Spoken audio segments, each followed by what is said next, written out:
Tonight is the NBA draft lottery. Obviously, the biggest prize is France's Victor Wembanyama. But I like to think I won the lottery because I get to talk to my main man, Justin Tinsley from Anscape, esteemed author, thought leader, broadcast journalist, the voice of the people, just all around phenomenal creative guy. One of my favorite people in this business. I like to think of him as my little brother, but you got more gray in your beard than I do, uh, which is to say nothing of your meteoric rise. So I'm looking up to you these days, my brother. It's good to see you, JT. Oh, come on, man. You know the love is always mutual over here. I owe you a lot in my career. So to be on your show talking to you, it definitely a career highlight for me for sure. Well, I appreciate that more than I could express, man. But that kind of brings me to where I want to go with you, man, because um, mentorship and relationship and good counsel is extremely important in our business, in life, in any walk of life. And I would say the Yeah. best thing, going back to the draft lottery, the best thing that I saw yesterday, I got to be honest with you, I haven't watched a lot of Scoot Henderson highlights. I haven't watched him play. I know what I've read. I know what Yeah. people say. He's the quote unquote consolation prize, the G League Ignite point guard. But it was announced yesterday, Monday, that Scoot Henderson and Steph Curry have formed a mentorship and strategic alliance. Henderson will have the support and mentorship of Curry as he looks to take ownership of his off court business, enterprise, and brand. Like I said, man, I'm no scout. Haven't watched a lot of Scoot Henderson, but that's enough for me right there. Him aligning Yeah. himself with Steph Curry, having the wherewithal, the awareness to align himself with somebody like Steph Curry for on and off court mentorship is everything I need to know if I'm a franchise taking him second in this upcoming NBA draft, knowing that I can trust this young man to do the right things off the court. No, for sure, man. Like that, I think that's such a beautiful example of like giving back and pushing forward, you know? Like I don't think he's going to be a consolation prize. I've seen him play a few Right. games. I'm not a Scoot That's why I put Henderson that in expert quotes, by by the any way. means. That's why I put that in Yeah, quotes. I've seen him Consolation for a prize is the few same way games. Kevin He, Durant once was a yeah, consolation prize. yeah. look, we've seen some really good consolation prizes in the NBA over the course of Yeah. his history. But I think that's Yeah. a beautiful example of just like leadership and brotherhood and just creating community as well. You know, so I believe that's a beautiful story, man. Yeah. I mean, and his story is interesting in general. I mean, he's also, Hmm. speaking of building community, um, he and his parents, Chris and Crystal, I beg your pardon, they opened a gym called Next Play 360 that's helped provide food, outreach, and leadership to the surrounding community in Marietta, Georgia. So, and his sister Crystal Moochie Henderson is a Georgia State commit. So Steph is also going to help her prepare for the That's next awesome. level. Yeah, so yeah, and again, the consolation prize thing. I'm sure he's a really, really good player. It's just I don't know Yeah. that people are calling him generational. Generational the way that they are Wemby. So certainly meant no slight by that. But bottom line is, it's like when you're taking a guy that young, that early, it's nice to Yep. know that he got a good head on his shoulders. Yeah, you need that now more than ever. Obviously, with the conversations going around, this Ja Morant situation, it it's not just about basketball. At and in a lot of cases, man, basketball is kind of low on the list. They know you can hoop, but they Right. want to know, are you prepared when you accept this lifestyle? Because your lifestyle is about to change and it's about to change dramatically, especially if you're, like a high draft pick or somebody with a lot of hype around them. So this is how you build your portfolio, your resume, your character in the league to, like you said earlier on, to let people know, like, yeah, I'm coming here to ball, but I'm also coming here like I'm gonna treat this like the business that it is. And Right. I'm not gonna mess up my money because if I mess up my money, then I'm messing up your money. So I think this Right. is yeah, this is really thoughtful on Steph and Scoot's part because you got to be able to accept the help too, and then you got to want to be able to give the help from a good place at that. And it just seems like Steph and Scoot are on that same wavelength, and I hope we can see more of this and more of this in the future, not just in the NBA, but in the WNBA. It's, honestly, man, across leagues, that would be Yeah. phenomenal. That's phenomenal because all Yes. this stuff is a business, bro. You've been in the Yes. business for how long? I've been in the business for how long? And in a lot of cases, in every conversation we've ever had around sports, it always comes back to the money. And it Yeah. always comes back to the opportunities that are provided once you use this platform in the way that you're supposed to use it. So, yeah, consolation prize, like you said, with the air quotes, but it you want to get somebody who can live with the moment and not be overwhelmed by it.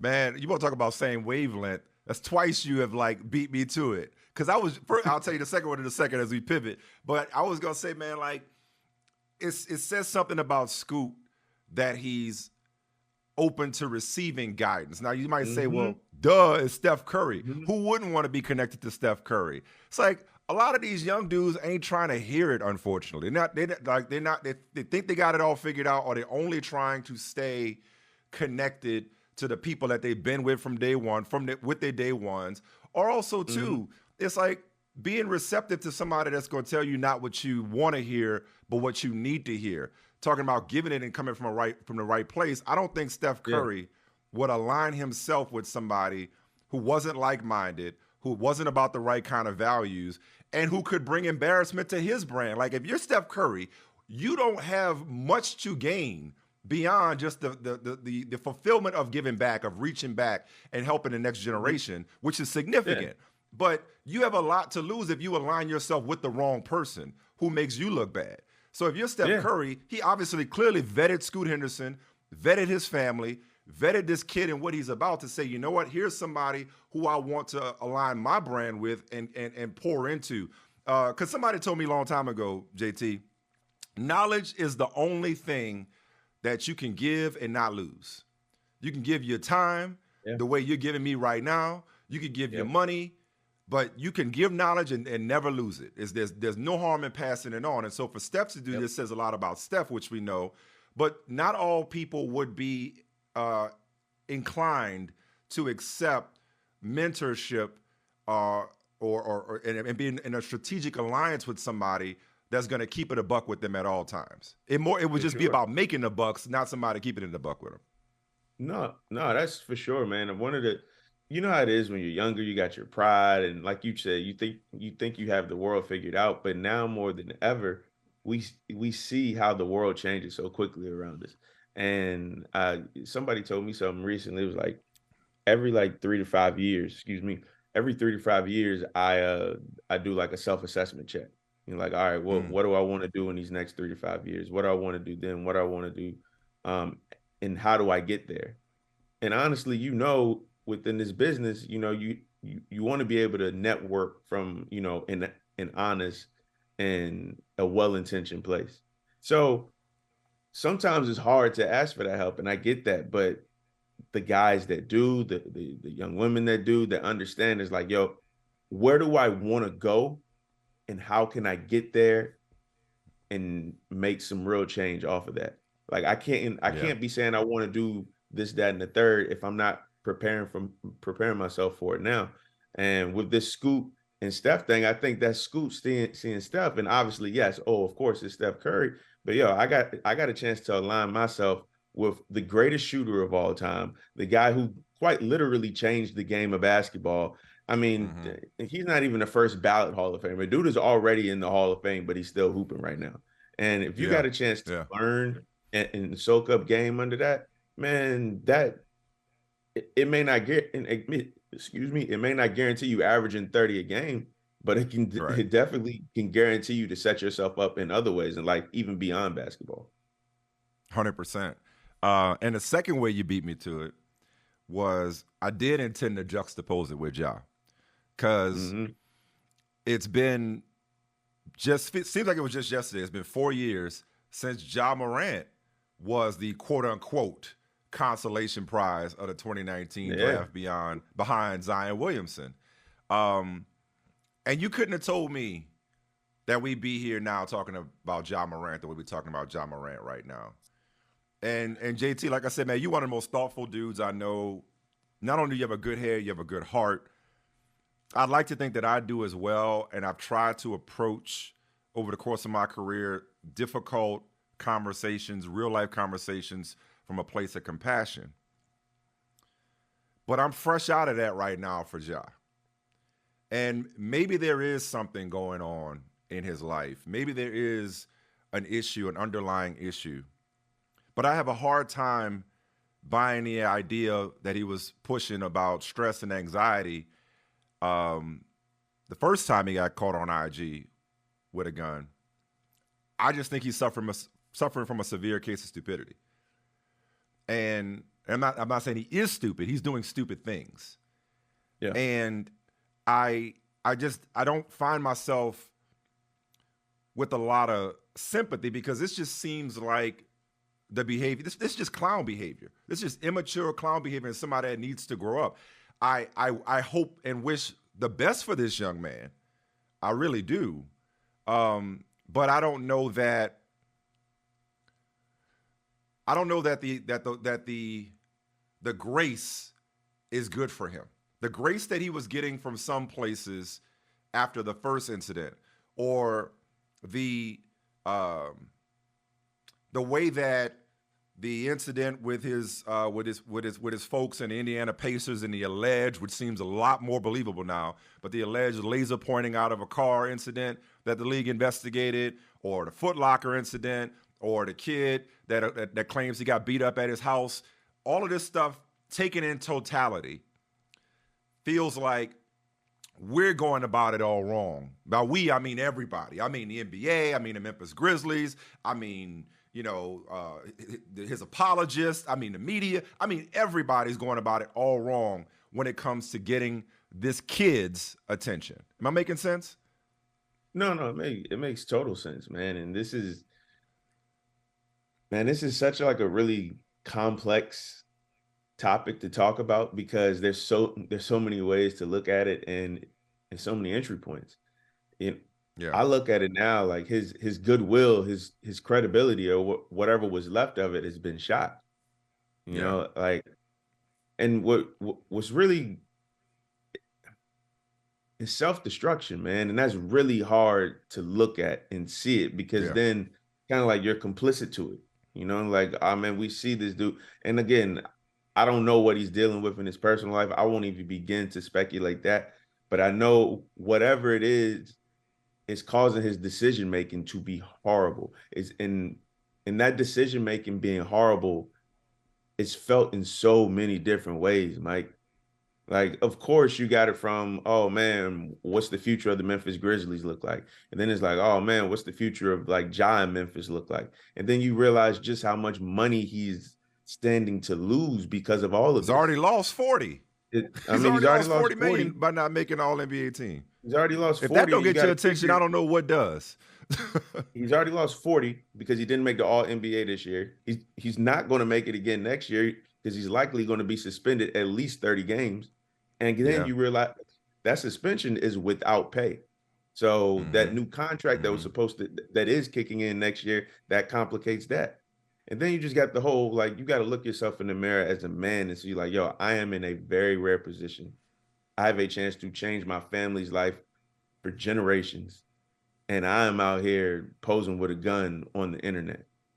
Now, and what scares me for Ja too is, man, like, it's people who sit around on the internet all day looking for videos like this and seeing it. Oh man, that's an NBA player doing that. There was this old barber one time, Mike, that told me this saying, bro, and he was talking to another young cat that was in the barbershop, and I was getting my haircut, but he was talking about a gun that he owned, and he was like, yeah, I take it everywhere with me. And the barber told him, he was like, don't go waving that gun around if you're not prepared for all the greetings that come with it. By that, I mean, like, real. Don't go inviting energy that you really don't want any parts of. And with this this conversation around guns in America, and obviously we know the really, really violent and tragic and flawed history of the relationship with, Black people, America, and guns, then you bring in that situation, and then you just bring it into, like, as you just said, like, you're not stupid, but you're making some really foolish decisions right now, Ja. before all of this, bro, I'll say this. You know, I was talking with somebody recently, and they was like, "Oh yeah, it's kind of like how like the media was treating Iverson during his day." I was like, "Nah, that's not really the case, because Yeah. if you go back with Iverson all the way back to the bowling alley incident, there was always racially charged conversations around Allen Iverson. There was always like this really polarizing conversation around him. With Ja, he came into the league pretty much. I mean, yeah, I guess he was seen as the consolation prize behind Zion, but he was pretty much beloved from day one. Like Oh, very, we very saw quickly, this it was dude like, is he the better very player? quickly. Yeah, Yeah, very like they quickly. might have Like, got the yo, better this dude player. is the Yeah, future. certainly This the more dude is the available. future, bro. So Yeah, everybody was rooting for him. Everybody is correct, rooting for him, which is to correct. say, like, to see like these events and accusations happen one by one by one. It's like, bro, you have such a rare opportunity. We just got to get you on the path that you need to be on, because otherwise, like you keep going down this path, you'll be out the league before you know it. And I don't Yeah, want to talk about Ja Morant as one of the greatest what ifs in NBA history. right. That would As a be unfair cautionary to a lot tale. of people, most importantly, Ja Morant. Well, the Iverson comparison is also flawed for me in terms of coverage because it's like, see, this is unprecedented because these Yeah, are self-inflicted wounds for real, for yeah, real. He is taking yeah. the proverbial gun and shooting himself in the foot because it's not as though he was pulled over and Nope. his gun wasn't registered or somebody else's gun was in the car or he brought a gun through the airport. Okay, Yep. my man is on IG Live. Like, so there's the gun Yeah. conversation and America's fascination with guns, and I say this as a gun owner, multiple guns. America's fascination with guns and the gun violence that consumes this country. But then there's just also this look at me stuff. And Yeah. I mean, like, why do you feel like and I'm laughing because some of the memes are crazy. It's like, why must you broadcast whatever you're doing, and why does what you're doing have to include a gun as if it's I'd rather you throw up your watches, throw up your chains, do something. If you want to make a rap video, just make it without guns. Like, you don't have to flash a gun. Because I said this the other day. You flash a gun, or in some cases brandish a gun, you flash a gun out of insecurity, whereas you're supposed to be carrying a gun for security. Nobody would blame him for carrying, him or his people. That's fine. I carry. That's fine. But you're not intimidating anybody, and you're not impressing anybody by flaunting Yeah. that weapon. A lot of people got guns, bro. That's the problem with America. Everybody got them. You ain't got nothing, nobody Right. else. You have a lot of things that other people don't have and wish they have. A gun ain't one of them. You like everybody else with a gun.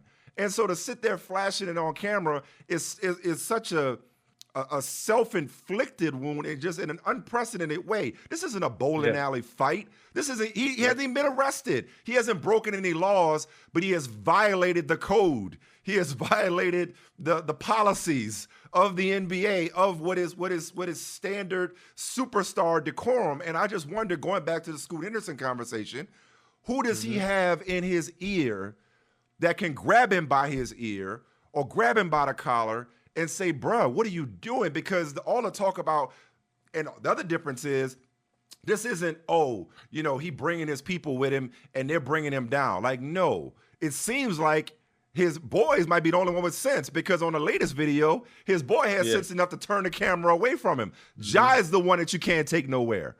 Ja's the one that keep getting everybody else in trouble. And that's the thing. You ask where's his mentorship coming from? It goes back to the previous part of our conversation. You got to be willing to accept that mentorship too. Yeah. The only thing is you don't want to accept it too late.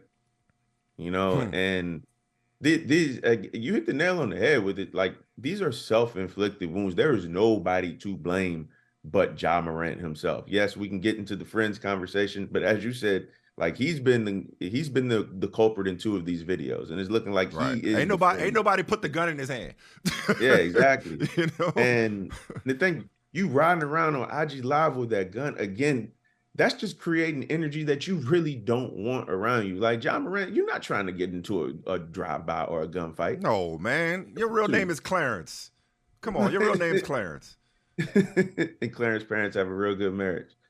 Um, but no, man, it's just like we like Ja Morant. We all want to see him win, which is why these self-inflicted wounds are so frustrating and honestly Right. heartbreaking to watch because you know how much that young man has on his plate.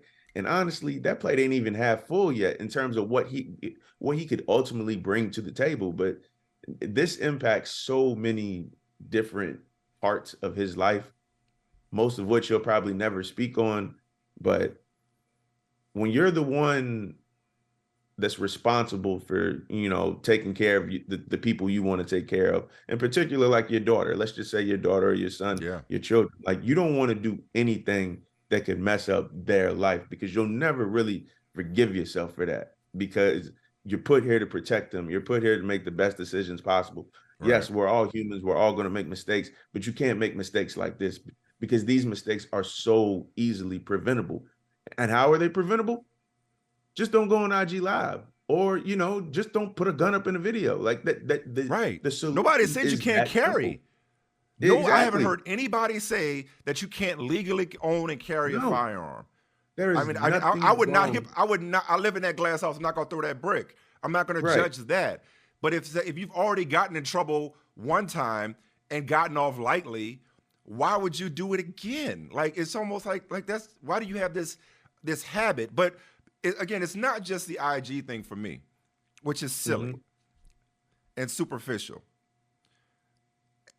JT, I've struggled over the years whenever there's a conversation about suspension and punishment Yeah. because I don't know what the right number is. I never know what the right number is Me because neither. you Yeah. know, hey, this guy gets X amount of games for hitting a woman, or this guy gets X amount of games for sexual assault or what have you. So like, well, when those games are up, is he a changed person? Does that undo what he did? Like crime and punishment, I've always struggled with when it comes Yeah. to how many games somebody should miss.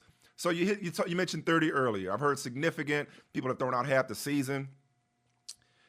There are players who have missed entire seasons due to injury. Yep. I feel like Zion's done that. I know Yeah. Blake Griffin missed his rookie season.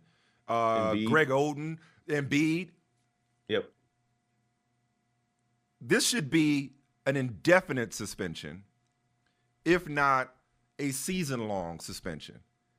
And that's not me trying to put a number with this latest transgression. Let me explain why I say this. And I'm not trying to like drop the hammer on him for being an idiot on IG. Yeah. To me, this should be viewed no differently than an injury that somebody. I mean, we're in an era of load maintenance, right? And taking a Hmm. long view. When you combine just the fact that he seems to always have a gun with him, seems to think it's an accessory and a toy that he can flash and show off. So he's quick to pull it out, seems like, right? Whatever happened with the kid at his house playing basketball, whatever happened at Foot Locker where, his mom or whoever called people to deal with the employee that was, fearful, allegedly.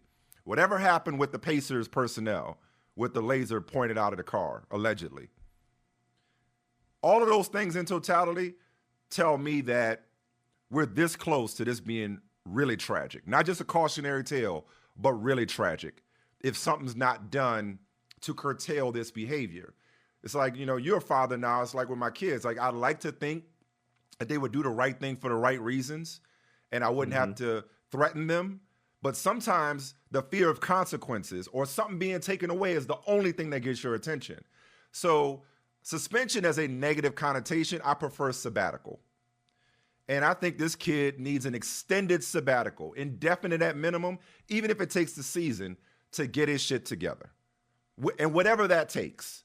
Yeah. Go in the corner, think about it, get whatever real help you need, embrace that help like we've been talking about, go through steps and a process because we've seen people get suspended for a year for weed or for violating the drug policy and they have to take steps to get reinstated. Like, I feel like there needs to be steps, real steps, action item steps that need to be taken before he ever sees that Memphis Grizzlies facility again. I just don't think this should be 25 games and you're back, because is that really going to curtail this behavior? I think it needs to be indefinite at minimum.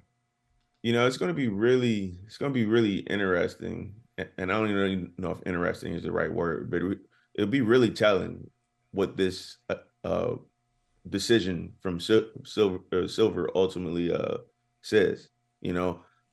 I said 30. I keep hearing this significant suspension. And if it's indefinite, like you said, if he misses the entire season, that's because he lied to the commissioner's face the first time. Said, look, I'm going to get my stuff together. This ain't going to happen again. And he told the commissioner this won't happen again. In less than 2 months, it's happened again. So now, only in rare cases can you ever lie to your boss find out, and nothing happens to you. Only in the very rarest of cases. Yeah. In this case, Ja Morant and David Silver are on an international platform. An international platform. They show NBA games all across the world. Right. Which means Ja Morant is known all across the world. Mm-hmm. And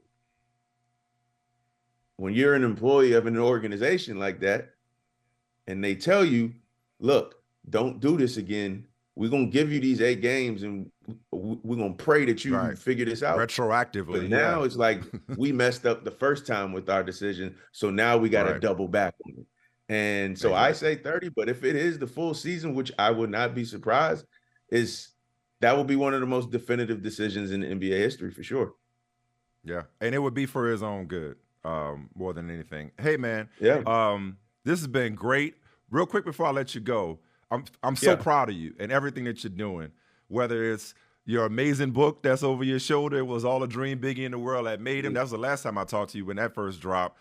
Whether it's Around the Horn, the Daily, I'm just proud of your growth. Most important, I'm proud that you are a new father.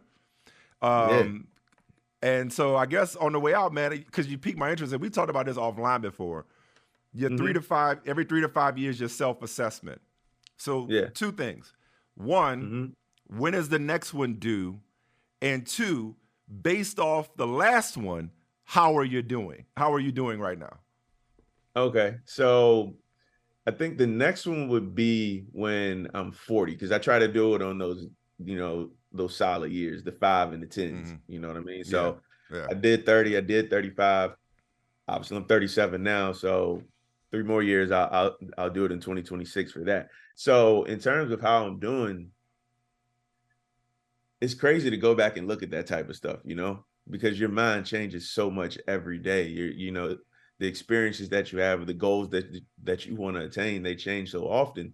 And I've got a lot of stuff checked off, but there's so much stuff that I didn't have on there because I didn't, expect it, to happen too. So it's beautiful to watch my life blossom like that. Like at first, like I didn't know if we were gonna have kids. You know what I mean? I didn't know if we wanted them, but then something changed, and thankfully we were blessed with a little boy, and I didn't have having kids on my last list, but now it's beautiful. Yeah. I love it. I love it, man. It was all a dream. It wasn't even a dream. It really beyond was. your wildest dreams. I'm telling you. Look, beyond I'm telling you. Hey, JT, I appreciate you, man. Thank you so much for the time. Thank you for the conversation. Let's do this again soon, all right? Hey, man, we got to do it again soon. Thank you for having me, bro. All right, my man.